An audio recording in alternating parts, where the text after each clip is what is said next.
দুনিয়াতেও ক্ষতিগ্রস্ত হবে, আখেরাতেও তারা কি হবে, ক্ষতিগ্রস্ত হবে। যারা মনে করে যে আমরা কোরআন শিখার কি দরকার, আমরা তো 5 ওয়াক্ত নামাজ পড়ি, আবার কোরআনের কি দরকার, হ্যাঁ, তাদেরকে আল্লাহ সুবহানাহু ওয়া তাআলা বেশি শাস্তি দিবে।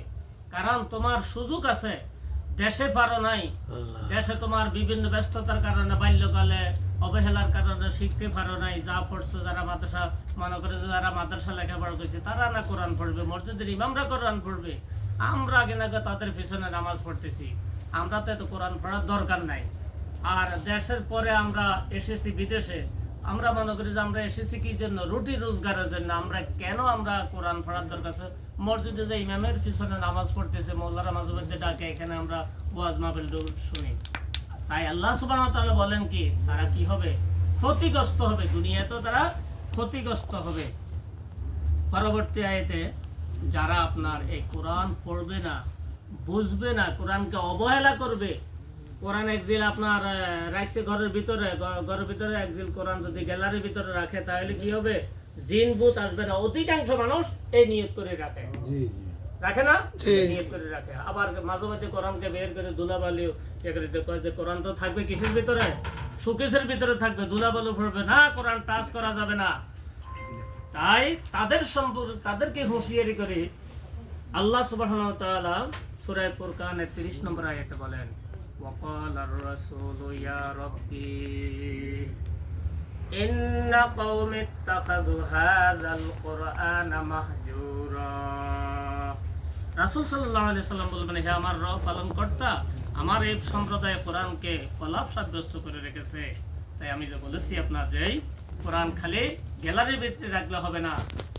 তাই যদি হয়, তাহলে কিয়ামতের দিন আল্লাহ রাসূল সাল্লাল্লাহু আলাইহি সাল্লাম আল্লাহর দরবারে কি করবেন, মামলা করবেন। এখানে বলে রাসূল সাল্লাল্লাহু আলাইহি সাল্লাম আল্লাহর কাছে বলবেন, আমার এই সম্প্রদায়, আমার এই উম্মতের লোকগুলি দুনিয়াদারি নিয়ে ব্যস্ত ছিল, তারা কোরআন পড়ার জন্য, বোঝার জন্য তারা চেষ্টা সাধনা করে নাই। তাইলে সেখানে কি করবে, আমাদের বিরুদ্ধে কি করবে, মামলা করবে। আর এই মামলার বিচারক কে হবে, স্বয়ং আল্লাহ সুবহানাহু ওয়া তাআলা। রাসূল যদি আমাদের বিরুদ্ধে কারো বিরুদ্ধে মামলা করে, আর সেই মামলার বিচারক যদি আল্লাহ হয়, সেখানে কি আমাদের কোনো উপায় আছে? তাই আসুন, আমাদেরকে কোরআন পড়তে হবে, কোরআন বুঝতে হবে, কোরআন অনুযায়ী আমল করতে হবে। কোরআন পক্ষান্তরে শিখার ব্যাপারে যে যারা শিখবে তাদের মর্যাদা সম্পর্কে আল্লাহ সুবহানাহু ওয়া তাআলা সূরা মুজাদালার 11 নম্বর আয়াতে বলেন, ইয়ারফাইল্লাহুল্লাযীনা আমানু মিনকুম ওয়াল্লাযীনা উতুল ইলমা দারাজাত ওয়াল্লাহু বিমা তা'মালুনা খাবীর। তোমাদের মধ্যে যারা ঈমান এনেছে এবং যথাযথভাবে জ্ঞান দান, যাদেরকে জ্ঞান দান করা হয়েছে, আল্লাহ তাদেরকে উচ্চ মর্যাদা দান করবেন। আর যা কিছু তোমরা করো, আল্লাহ সুবহানাহু ওয়া তাআলা পূর্ণ অবহিত। আমরা যা কিছু করতেছি, আমাদের অন্তরে যা কিছু লুকায়িত আছে, কি আল্লাহ সুবহানাহু ওয়া তাআলা দেখেন না? ইন্নাহু আলিমুম বিযাতিস সুদূর। অন্তঃকরণে যা কিছু করা হচ্ছে, আল্লাহ সুবহানাহু ওয়া তাআলা তাও কি জানেন। সাত সমুদ্র মাটির নিচে যে একটা এই যে আপনার জন্তু জীব যে না খাই আছে, সেখানেও আল্লাহ সুবহানাহু ওয়া তাআলা খাদ্যের ব্যবস্থা করে দিয়েছেন। তার নাম হলো কি, রব। তাই আমাদেরকে আপনার কোরআনের দিকে আসতে হবে, কোরআনের মর্যাদা আমাদেরকে উপলব্ধি করতে হবে। আল্লাহ রাসূল সাল্লাল্লাহু আলাইহি সাল্লাম যারা কোরআন শিখে, যারা কোরআন শেখার জন্য চেষ্টা করে, তাদের ফজিলত সম্পর্কে বলেন, আন ইবনে মাসউদ রাদিয়াল্লাহু তাআলা আনহু قال تدارس العلم ساعة من الليل خير من إحيائه সাল্লাল্লাহু আলাইহি ওয়াসাল্লাম মান ক্বারা আল কুরআন ফালাহু বিকুল্লি হারফিন 10 হাসানাত। হযরত আবু মাসউদ রাদিয়াল্লাহু তাআলা হতে বর্ণিত, রাসূল সাল্লাল্লাহু আলাইহি ওয়াসাল্লাম বলেছেন, যে কোরআনের একটি হরফ পড়বে তাকে 10টি নেকি দেওয়া হবে। আর কিয়ামতের দিন নেকি ছাড়া কোনো ব্যক্তি আপনার কোনো কিছু দিয়ে মুক্তি পাওয়া যাবে না। মন্ত্রী মহোদয় সেই দিন যদি বলে যে হ্যালো হ্যালো মিস্টার, এ আমার লোক, আমার দলের লোক, সেদিন কি কাজে আসবে? কোনো কাজে আসবে না। আপনার আমার ভালো কাজ, নেক কাজের উসুলিয়ত দিয়ে আল্লাহ সুবহানাহু ওয়া তাআলা সেদিন আমাদেরকে ক্ষমা করবেন। আর যারা আপনার কোরআনের জ্ঞান অর্জন করে তাদের সম্পর্কে আল্লাহ রাসূলের আরেকটি হাদিসে বলা হয়েছে, আন ইবনে আব্বাস রাদিয়াল্লাহু তাআলা আনহু قال تدارس العلم ساعة من الليل خير من إحيائها। হযরত আব্দুল্লাহ ইবনে আব্বাস রাদিয়াল্লাহু তাআলা থেকে বর্ণিত, তিনি বলেন, রাতের কিছু অংশ ইলমে দ্বীনের পারস্পরিক আলোচনা করা সারা রাত জেগে থাকার থেকেও উত্তম। রাত্রের কিছু অংশ আপনি যে বসে একটু কোরআন শুনলেন, কোরআন থেকে আলোচনা করলেন, একটা বিষয়ের উপরে আপনার কোরআন একটা আয়াত পড়ে আপনি গবেষণা করলেন, তাহলে আল্লাহ রাসূলের হাদিস কি বলতেছেন, আরেকজন মানুষ আপনার পাশে দাঁড়িয়ে বসিয়ে যে নফল ইবাদত করবে তার চেয়ে আপনার মর্যাদা আল্লাহর কাছে কি অনেক বেশি।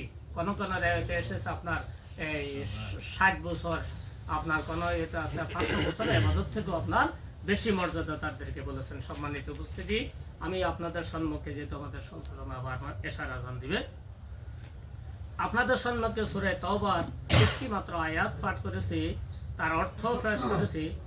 সূরা আপনার এই তাওবাটি আপনার দুটি নামে পরিচিত, একটি নাম হলো সূরা তাওবা, আরেকটি নাম হলো সূরা বারাত। সূরা তাওবার নাম, এই সূরাটির তাওবার নামকরণ করা হয়েছে এই সূরাটির এক স্থানে কোন এক জায়গায় ইমানদার লোকদের তওবা আল্লাহ সুবহানাহু ওয়া তাআলা কি করেছেন, কবুল করেছেন, গুনাহ খাতা মাফ করে দিয়ে সেজন্য সূরা তাওবা রাখা হয়েছে। বারাত নামকরণ করা হয়েছে সূরাতে মুমিনদেরকে মুশরিকদের সাথে সম্পর্ক ছেদ করার জন্য আল্লাহ সুবহানাহু ওয়া তাআলা ঘোষণা দিয়েছেন, এই জন্য বারাত সূরাটির নামকরণ করা হয়েছে। সূরাটির বিসমিল্লাহ লেখা নাই, প্রত্যেকটি সূরার শুরুতে কি আছে, বিসমিল্লাহ লেখা আছে, আর এই সূরাটি আপনার বিসমিল্লাহ লেখা না, বারাতুম মিনাল্লাহ থেকে শুরু হয়েছে। কেমন এই সূরাটি বিসমিল্লাহ লেখা না, কিন্তু অন্য একটি সূরা নামলুর মধ্যে বিসমিল্লাহ লিখে আল্লাহ সুবহানাহু ওয়া তাআলা পূরণ করে দিয়েছেন। অর্থাৎ এই সূরাতে বিসমিল্লাহ না লেখার কারণ আল্লামা ইমাম রাজি রাহমাতুল্লাহ আলাইহি তিনি যেই তথ্যটি দিয়েছেন, তিনি বলেছেন যে আল্লাহ রাসূল সাল্লাল্লাহু আলাইহি সাল্লাম এই সূরার প্রথমে বিসমিল্লাহ লেখেন না, সেই জন্য এরপরে সাহাবীরা আর বিসমিল্লাহ লেখেন না। এটি হলো যে সঠিক তথ্য। কেমন এই সূরার আপনার এই প্রথম আয়াতে আমি আপনাদের সম্মুখে পাঠ করেছি, অর্থাৎ এই আয়াতটিতে যে আমরা মুমিন মুসলমান, কোরআনে কারিমে ইয়া আইয়ুহান নাস, তারপরে ইয়া আইয়ুহাল মুমিনুন, এভাবে করে আল্লাহ সুবহানাহু ওয়া তাআলা সংবোধন করেছেন, ইয়া আইয়ুহাল্লাযীনা আমানু। এখানে মুমিন মুসলমান আমরা যারা দাবি করি, আমরা যারা পাঁচ ওয়াক্ত নামাজ আদায় করি, ঈমানদার বলে দাবি করি, তাদের যে কয়টি কোয়ালিটি থাকা দরকার, অত্র এই ছোট্ট একটি আয়াতের মধ্যে আল্লাহ সুবহানাহু ওয়া তাআলা মুমিনদের যে কতগুলো কোয়ালিটির দরকার, সেই কোয়ালিটিগুলি এখানে আল্লাহ সুবহানাহু ওয়া তাআলা উল্লেখ করেছেন।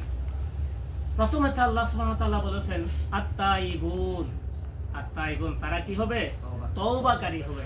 মুমিনরা তওবা করে, মানুষ ভুলের উদ্যম নয়, তাদের কাজে কর্মে ভুল মন্দ থাকবে, তারা কি করবে, ভুল করার পরে তারা কি করবে, আল্লাহর কাছে।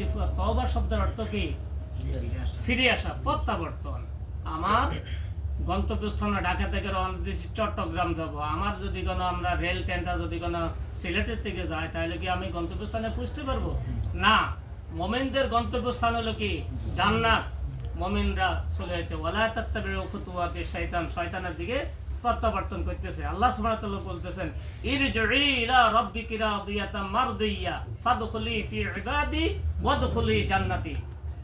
ফিরে আসো, ফিরে আসো, তারপরে ইসলামের ভিতরে আল্লাহর ইবাদতের ভিতরে কি করো, দাখিল হয়ে যাও, পরিপূর্ণ হয়ে যাও, তাহলে ওয়াদখুলি জান্নাতি, আল্লাহ সুবহানাহু ওয়া তাআলা তোমাকে কি করবে, জান্নাত দান করবেন।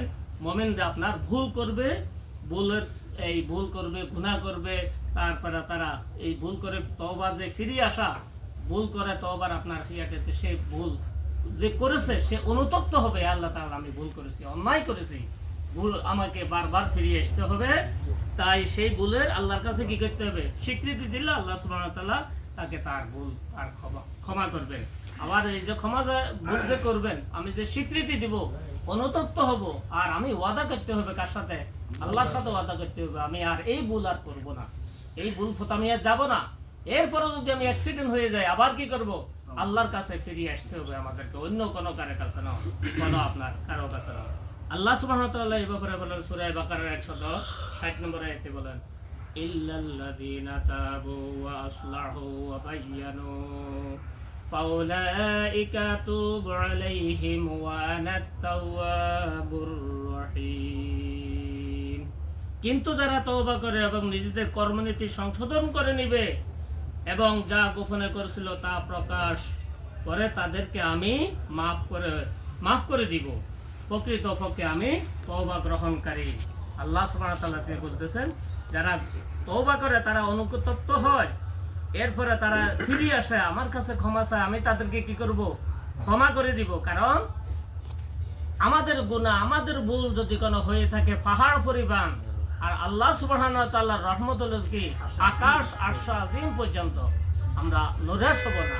আল্লাহর কাছে আমরা প্রত্যাবর্তন করতে হবে। হযরত আসরার ইবনে ইয়াসরার আল জামানি রাদিয়াল্লাহু তাআলা থেকে বর্ণিত, রাসূল সাল্লাল্লাহু আলাইহি ওয়াসাল্লাম বলেন, হে লোক সকল, তোমরা আল্লাহর কাছে তওবা করো এবং তার কাছে ক্ষমা প্রার্থনা করো, নিশ্চয় আমি প্রতিদিন 100 বার তওবা করে থাকি। কে বলতেছেন? আল্লাহ রাসূল সাল্লাল্লাহু আলাইহি ওয়াসাল্লাম বলেন, আল্লাহ রাসূলের কি কোনো গুনাহ ছিল, কোনো ভুল ছিল? তিনি দৈনিক 100 বার আল্লাহর কাছে তিনি ইস্তেগফার করতেন। আমার প্রিয় ভাইয়েরা, ইস্তেগফার, আস্তাগফিরুল্লাহ, আস্তাগফিরুল্লাহ। আপনি যদি কোনো সলাতে ফিরাতে যদি কোনো আপনি ইস্তেগফার করেন, আপনি কোথায় আপনি ড্রাইভিং করতেছেন, আপনি যানবাহনে উঠেছেন, আপনি প্লেনে উঠেছেন, কোনো ব্যক্তি যদি কোনো ইস্তেগফার করে আর সেইখানে যদি কোনো দুর্ঘটনা ঘটে, সেখানে আপনার যে ইস্তেগফারকারী ইস্তেগফার করবে তাকে আল্লাহ সুবহানাহু ওয়া তাআলা হেফাজত করবে। হ্যাঁ, এই ইস্তেগফারের এতগুলো মূল্য।